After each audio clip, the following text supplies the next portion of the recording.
আমাদের সমাজের ভিতরে আরেকটা বাজে কালচার, এই জাহেলি সিস্টেমে, এই তাগুতি সিস্টেমের আরেকটা বাজে কালচার হলো মেয়ে ছেলেদেরকে সময় মতো বিয়ে না দেয়া। এটা আরেক আশ্চর্য কালচার। আহা, আস্তে 25 বছর 27 বছর হয়ে গেছে, যুবক যুবতীদেরকে এখনো বিয়ে দেয় না। এই বাজে কালচারের কারণে এমন অবস্থা হয়েছে যে কত গুনাহ যে হচ্ছে এটা কোনো হিসাব নাই। আরে এই শুনেন আস্তে বাইরে, আমি তো দুষ্টামির জন্য বলি নাই রে ভাই।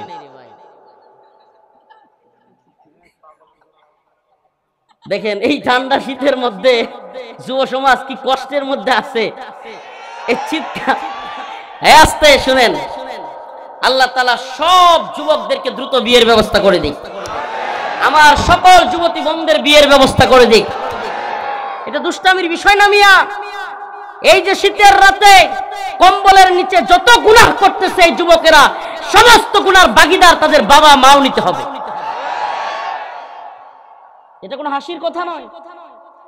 আল্লাহ রাসূল বলেছেন, আল্লাহ রাসূল সাল্লাল্লাহু আলাইহি সাল্লাম বলেছেন, ইয়া মাশারাশ শাবাব মান ইসতাতা মিনকুমুল বা'a ফালইতাযাওয়াজ। হে যুব সমাজ, অবস্থান তৈরি হওয়ার সাথে সাথে বিয়ে করো। সুবহানাল্লাহ। আল্লাহ পাক বলেছেন, ফানকিহু মা তাবা লাকুম মিনান নিসা মাসনা ওয়া সুলাসা ওয়া রুবা। যদি তোমাদের অবস্থান থাকে 2টা 3টা 4টা পর্যন্ত বিয়ে করো, আর যদি সামর্থ্য কম থাকে অন্তত একটা করো। কয়টা করতেই হবে? একটা, অন্তত একটা বিয়ে করো। প্রিয় ভাইয়েরা আমার, বন্ধুগণ আমার, আমাদের যুব সমাজকে নোংরামির দিকে, অশ্লীলতার দিকে ছেড়ে দেওয়া হয়েছে। ক্যারিয়ারের নামে, অবস্থান তৈরি করবার নামে, নিজের পায়ে দাঁড়ানোর নামে আজকে যে জাহালত তৈরি হয়েছে আমাদের সমাজের মধ্যে, বিয়েটাকে এত কঠিন করা হয়েছে যে বিয়েকে কঠিন করতে করতে করতে করতে যুব সমাজ এখন বিয়ে করতে ভয় পায়। কেন? 10 লাখ 15 লাখ 20 লাখ টাকা মহারানার নামে, কাবিনের নামে এক বোঝা চাপায়া দেয়া। ইসলাম কি সত্যি 5 লাখ 10 লাখ 20 লাখ টাকা কাবিন কিংবা মহারানা এটা কি ইসলাম ফরজ করেছে? করে নাই। ইসলাম বলেছে যত ছোট্ট করে বিয়ের খরচ করা যায় তত সেই বিয়ে উত্তম। সুবহানাল্লাহ। আবার যৌতুকের নামে মেয়ের বাবা মাকে এক ধরনের হয়রানি করা, কষ্টের মধ্যে ফেলে দেওয়া, এটা আরেক ধরনের হয়রানি শুরু হয়েছে। এখন কি শুরু হয়ে গেছে? নাউজুবিল্লাহ। এই যুব সমাজকে বিয়ে করাইতে দেরি করতেছে, বিশাল নাউজুবিল্লাহ এক ফর্ন ইন্ডাস্ট্রি তৈরি হয়েছে। কেন? কারণ চাহিদা আছে, যুবক বিয়ে করতেছে না। প্রত্যেকটা যুবকের ফোন গুলো চার্জ দিলে নাউজুবিল্লাহ কি এক ভয়াবহ পরিস্থিতির দিকে যাচ্ছে দেশ। অনেকে আমাদের কাছে পরামর্শ নিতে চায়, হুজুর কি করব, হুজুর কি করব? বাস্তবতা বড় আজীব, বড় কঠিন হয়ে গেছে। আল্লাহ মাফ করুক, একটা গুনাহের সমাজ, একটা ধ্বংসশীল সমাজ আমাদের যুব সমাজকে ঠেলে দিয়ে পুরা একটা অসভ্য অশ্লীল সমাজ, যেই সমাজের প্রকাশ্যে দেখা যাচ্ছে সবাই সুফি দরবেশ, কিন্তু আড়ালে খুব ভয়াবহ পরিস্থিতি, খুব ভয়াবহ পরিস্থিতি। কেন? কারণ এই যুবক তার যে আকাঙ্ক্ষা, শারীরিক চাহিদা তা পূরণ করতে পারতেছে না। কিভাবে পূরণ করবে? নাউজুবিল্লাহ এই অন্ধকার জগতের ফর্ন ইন্ডাস্ট্রির জগতে গিয়ে সে দেখা যাচ্ছে বিশ্রী ভাবে তার এই লালসা পূরণ করবার চেষ্টা করছে। অনেক সময় সেই জায়গা থেকে ধর্ষণ, অপহরণ কিংবা বিভিন্ন ক্রাইমের বিভিন্ন ধরনের বাজে কাজগুলো হয়ে যাচ্ছে। আজকে যদি যুব সমাজকে আমরা সুন্দর ব্যবস্থাপনা করে দিতে পারতাম, খুব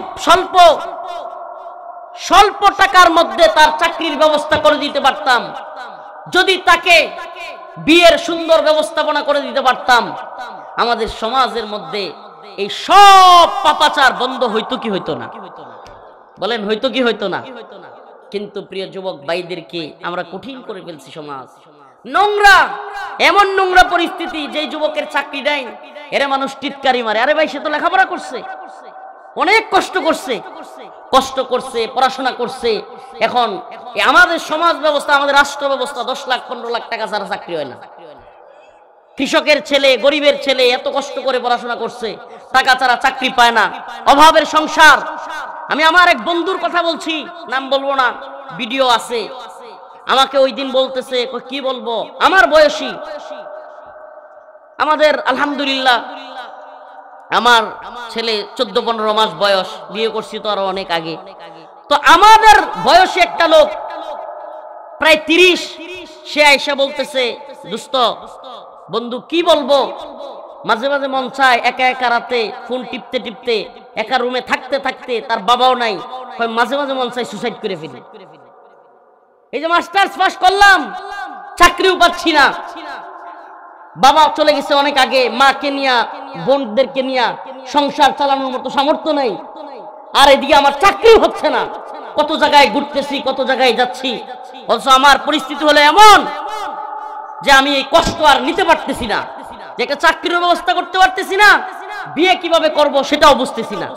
আর বিয়ে ছাড়া কোনো পাত্রী, কোনো বাবা মা তার মেয়েকে কোনো চাকরি ছাড়া তুলে দিতে চায় না।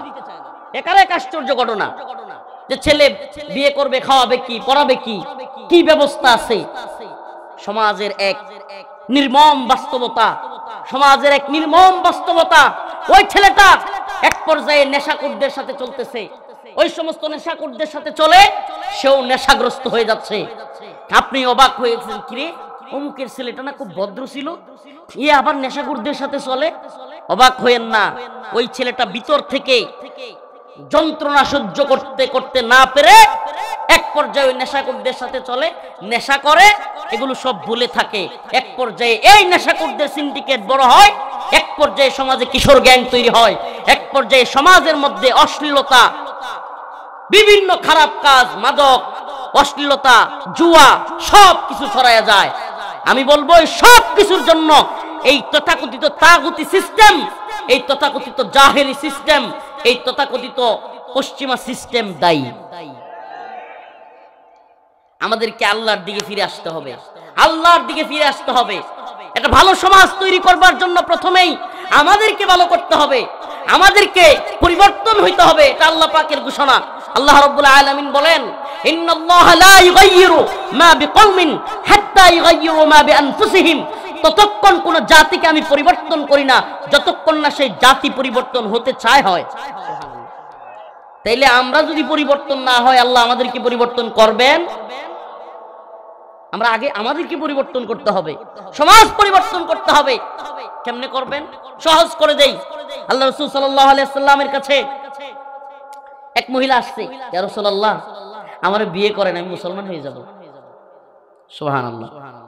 আল্লাহ রাসূল সাল্লাল্লাহু আলাইহি ওয়াসাল্লাম একাধিক বিয়ে করার পিছনে এটা সবচেয়ে বড় কারণ ছিল একটা, যে মহিলারা এসে দাবি করতো, ইয়া রাসূলুল্লাহ আমারে বিয়ে করলে আমি কি হব? মুসলমান হয়ে যাব। নবীর বউ হওয়ার খুব আশা। আল্লাহ রাসূল সাল্লাল্লাহু আলাইহি ওয়াসাল্লাম মুখ ফিরিয়ে নিলেন, আবার বলল, ইয়া রাসূলুল্লাহ আমারে বিয়ে করেন, আমি মুসলমান হয়ে যাব। রাসূলুল্লাহ সাল্লাল্লাহু আলাইহি ওয়াসাল্লাম আবারও মুখ ফিরিয়ে নিলেন। তৃতীয়বার বলল, পাশ থেকে এক সাহাবী, আল্লাহর রাসূল সাল্লাল্লাহু আলাইহি ওয়াসাল্লামের এক সাহাবী বলে বসলেন, ইয়া রাসূলুল্লাহ সুন্দরী মহিলা, আপনি যদি বিয়ে না করতে চান আমার সাথে বিয়ে দিয়ে দেন। সুবহানাল্লাহ বলবেন না? সাহাবী আল্লাহর নবীকে বললেন, ইয়া রাসূলুল্লাহ সুন্দরী মহিলা, আপনি যদি বিয়ে না করেন আমার সাথে বিয়ে দিয়ে দেন। রাসূলুল্লাহ সাল্লাল্লাহু আলাইহি ওয়াসাল্লাম বললেন, তুমি যে বিয়ে করবা মহারানা কি আছে, স্বর্ণের কিছু আছে? কই ইয়া রাসূলুল্লাহ আমি গরীব, নাই। কই রূপা? কই নাই। কই তামা কিংবা বিভিন্ন কোন মুদ্রা হইলেই হবে? ইয়া রাসূলুল্লাহ আপনি তো জানেন আমি আরবের সবচাইতে গরীব, আমার কাছে কিছুই নাই। আল্লাহ রাসূল জিজ্ঞেস করলেন, তুমি কি সূরা পারো? সূরা, কোরআনের সূরা পারো তুমি? বললেন, ইয়া রাসূলুল্লাহ অল্প কয়েকটা সূরা পারি। আল্লাহ রাসূল বললেন ওই মহিলাকে, তুমি যে বিয়ে বসবা তার সাথে, তুমি তো নতুন মুসলমান হচ্ছ, কোনো কোরআনের সূরা জানো না। এই যুবক তোমাকে কোরআনের সূরাগুলো শিখিয়ে দিবে, এটাই তোমাদের বিয়ের মহারানা। সুবহানাল্লাহ বলবেন না? বানিয়ে বলছি না, হাদিস। এখনই মোবাইল আছে, অ্যান্ড্রয়েড মোবাইল এখন সকলের হাতে, পারলে সার্চ দিয়া আল্লাহ রাসূল সাল্লাল্লাহু আলাইহি ওয়াসাল্লামের হাদিসটা দেখে নেন।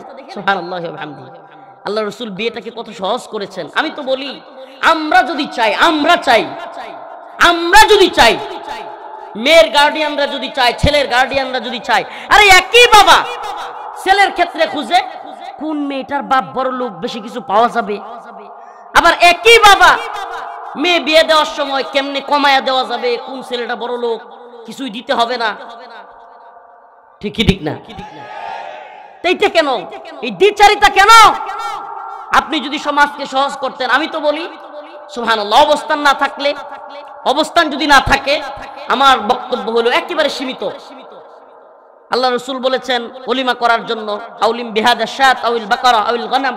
আল্লাহ রাসূল সাল্লাল্লাহু আলাইহি ওয়াসাল্লাম যেহেতু বলছেন ওলিমা করার কথা, সুন্নাহ, এই একটা বকরি জবাই করবেন, অল্প কিছু মানুষ যার যতটুকু অবস্থান দাওয়াত দিবেন, 5 কেজি 10 কেজি খেজুর ছিটায়া দিবেন, আর 10 দিরহাম পরিমাণ অল্প মহারানা ধার্য করবেন, ব্যাস বিয়ে শেষ। সুবহানাল্লাহ, কত সহজ না বিয়ে? এটা যদি আমরা চাই, এটা সহজ, যে অল্প কিছু মানুষ দাওয়াত দিবে, অল্প কিছু মানুষকে একটা বকরি জবাই করে, ছাগল জবাই করে খাওয়া দিবে, 5-10 কেজি খেজুর মসজিদে ছিটায়া দিবে, আর অল্প মহারানা 10 দিরহাম পরিমাণ অল্প মহারানা ধার্য করবে, সুবহানাল্লাহ, বিয়ে শেষ।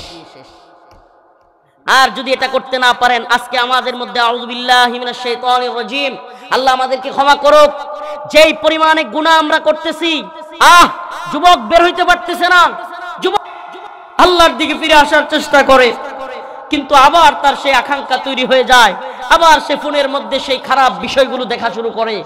এভাবেই চলছে যুবকদের জিন্দেগি।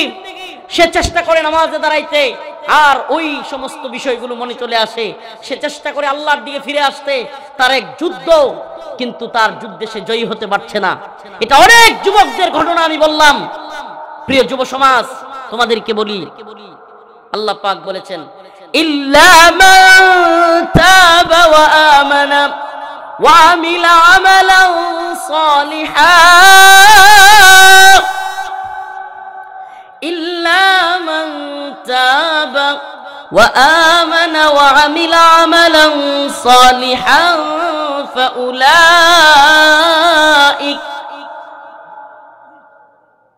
فأولئك